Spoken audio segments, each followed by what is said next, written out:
When the police dispatcher realized Zimmerman was pursuing Martin, he instructed Zimmerman not to do that, and that the responding officer would meet him.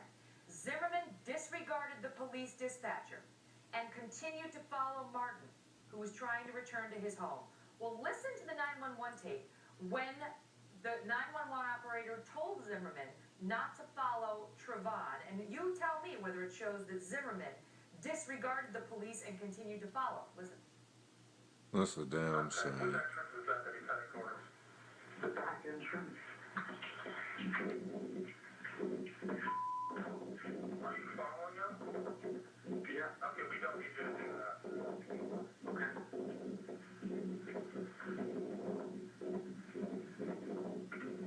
Alright, sir, what is your name? George. He ran. So first he says he will not follow him. Then he says Trevon ran. And then there's another soundbite, which I won't take up our time with, but there's another soundbite in which he says that he lost him and that he doesn't want to give his address because he doesn't know where Trevon is. Okay. So how does that, how do the police get to the conclusion that Zimmerman disregarded the police dispatcher and continued to follow Martin? Isn't that still very much in question? It is. However, law enforcement knows What you following this them arrest for? affidavit will be used to vigorously cross-examine them. If somehow what they put in here doesn't add up, it would undermine their entire investigation. So what I have to believe is that law enforcement does have additional evidence that's not contained in this probable cause affidavit. In fact, they say we spoke with witnesses, we have affidavits, we looked at photographs, we looked at a lot of things. So they're under no obligation to put everything in the arrest affidavit. They don't have to put everything in. I agree with you, and I think the criticisms of them, not putting all the evidence that's good for the defense in there are baseless because they don't do that. You're right.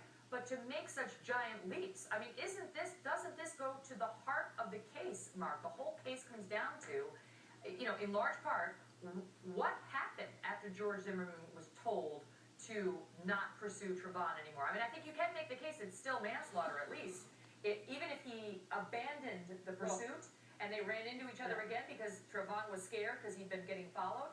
But to just assume that he continued to follow Trevon when the the evidence on that tape suggests he did not, is that ethical? Megan, well, let me just say this. It's not ethical if they don't have any evidence of it, but they probably do. I mean, he was at a certain point, and then he wound up at another point, which suggests that he then continued to pursue him. And I don't know whether they have that evidence, but here's what this case comes down to. Did George Zimmerman turn his back on Trayvon and walk to his car like Zimmerman's brother alleges? If that's the case, then a strong argument could be made by Zimmerman's lawyer that he then retreated from the threat and that then Trayvon becomes the aggressor, punching him in the nose, taking him to the ground, slamming his head to the ground, and then there's no reasonable means to escape the harm, and he uses his gun because he reasonably fears death or great bodily harm. I don't know if those are the facts, but if those are, then there's a strong argument to be made for immunity. I can take the other side on that, Mark, and say that's not true. So can I, Megan. No, right, that's not true because if I'm following you around the community, you're not doing anything wrong. I think you are. I'm following you and following you and following you, and then I lose you. And a block later, within 60 seconds, we run into each other again, and you confront me like, why are you following me? And we have a struggle, and you wind up dead. That's arguably my fault because I was the one following you and making you scared and making you wonder about me. One key line in this probable cause affidavit is, this is not all the evidence, these aren't all the facts, these were in here, I think the exact line is, for purposes solely to establish probable cause. Which, as Mark points out, is not unusual. Mark, thank you. Thank you, Megan.